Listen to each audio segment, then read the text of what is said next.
Have you ever stopped to think about how a tiny, single-celled bacterium manages its resources?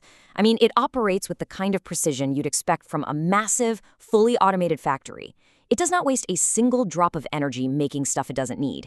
Today, we're going to pull back the curtain and look at the incredibly elegant genetic switchboard that makes all of this efficiency possible. All right, here's our game plan. First, we'll dig into the fundamental problem, saving energy. Then we'll check out the brilliant solution bacteria came up with, this thing called the operon.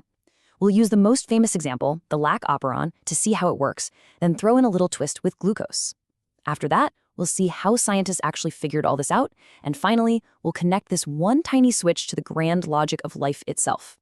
So just imagine a car factory that runs every single assembly line for every single model 24/7, whether people are buying those cars or not. It will go bankrupt in, what, a week? Well, cells face the exact same challenge.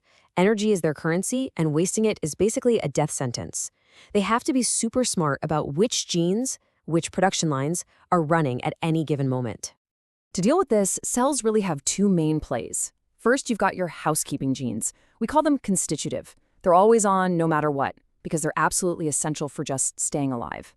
But most genes are regulated. They're on demand. They can be turned on or induced only when their product is needed and then turned right back off or repressed when it's not. This on-demand system is the real secret to their incredible efficiency. So, how exactly do bacteria pull off this amazing on-demand system? Well, they evolved this brilliantly compact and just elegant control unit called an operon. It's truly a masterpiece of genetic engineering, perfected over billions of years of evolution. An operon is basically a block of genes that are all related to the same job, and they're all controlled by the very same switch.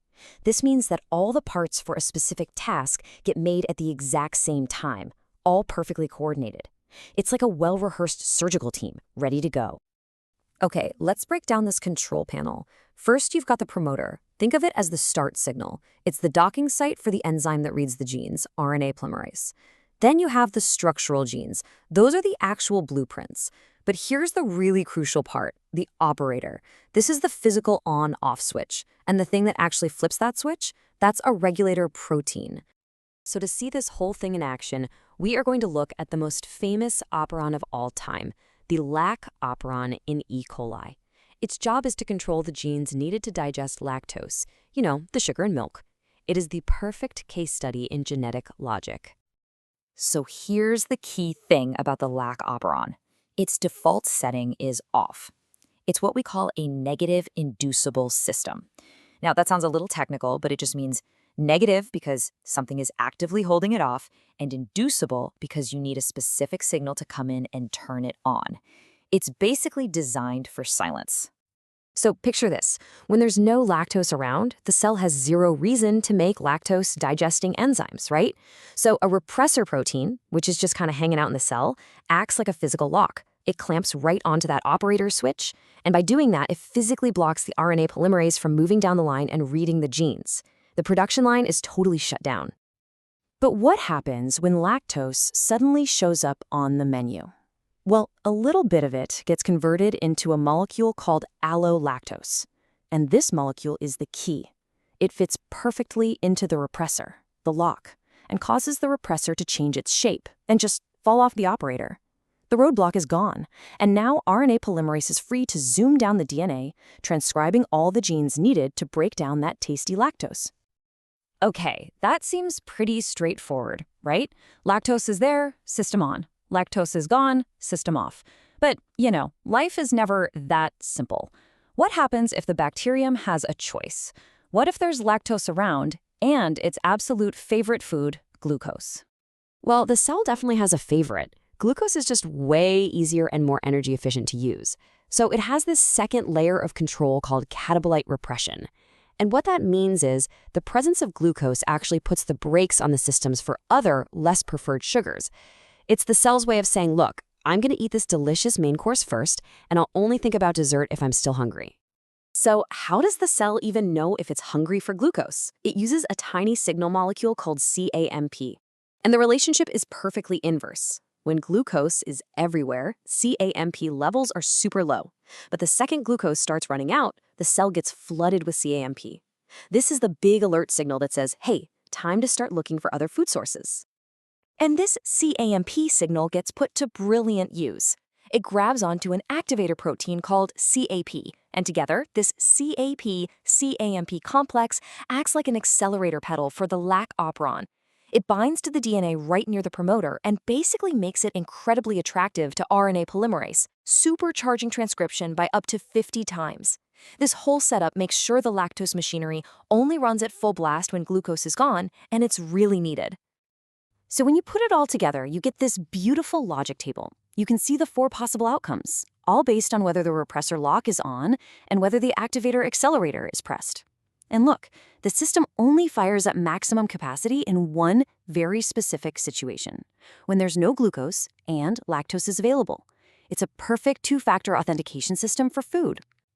This model is just so elegant, but you have to wonder, how on earth did we figure all this out? Well, that story belongs to 2 amazing scientists, François Jacob and Jacques Monod. And they uncovered this hidden logic in the best way a scientist can, by systematically breaking the machine piece by piece and watching what happened. You know, their work was absolutely revolutionary. Before they came along, genes were mostly thought of as just static blueprints. Jacob and Monod showed that, no, they are dynamic, responsive parts of a system that could be switched on and off by signals from the environment. They literally discovered the logic circuit of the cell. A really key part of their discovery was figuring out that there were 2 different types of control elements. Cis-acting elements are physical parts of the DNA itself, like the operator switch. They can only affect the genes that are physically attached to them. But trans-acting factors are mobile. They can float around. They're usually proteins, like the repressor. And they can travel through the cell and act on any matching DNA sequence they find. By studying mutations, they confirmed what each part did. For instance, a broken repressor gene meant there was no lock, so the system was just always on. A broken operator meant the lock had nothing to grab onto, so again, always on. They even found this amazing super repressor mutation that created a lock where the keyhole was jammed. It got stuck on the operator forever, meaning the system was always off. Each broken part revealed its true purpose. So, what does this all really mean in the grand scheme of things? I mean, the story of the Lac Operon isn't just some quirky little detail about E. coli. It's a window into a truly fundamental principle of all life. Think about this. When the conditions are just right, the cell doesn't just nudge the system on. No, it cranks it up 1,000-fold. And it does this in just a couple of minutes.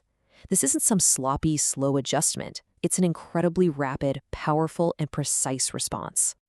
What we're seeing in the Lac Operon is really a microcosm of all of biology. Life at every single level is all about sensing the environment, both outside and inside, and responding in the most efficient way possible. It's a universal strategy, from a single bacterium deciding what to eat, all the way up to our own bodies responding to stress or disease. And that kind of leaves us with a final thought to chew on. If a single, tiny bacterium has this sophisticated 2-factor authentication system just to decide when to drink milk, just imagine the breathtaking complexity of the regulatory symphony that's going on inside each one of your trillions of cells. It's a network of logic that makes our most advanced computer circuits look simple, and it's running you right now.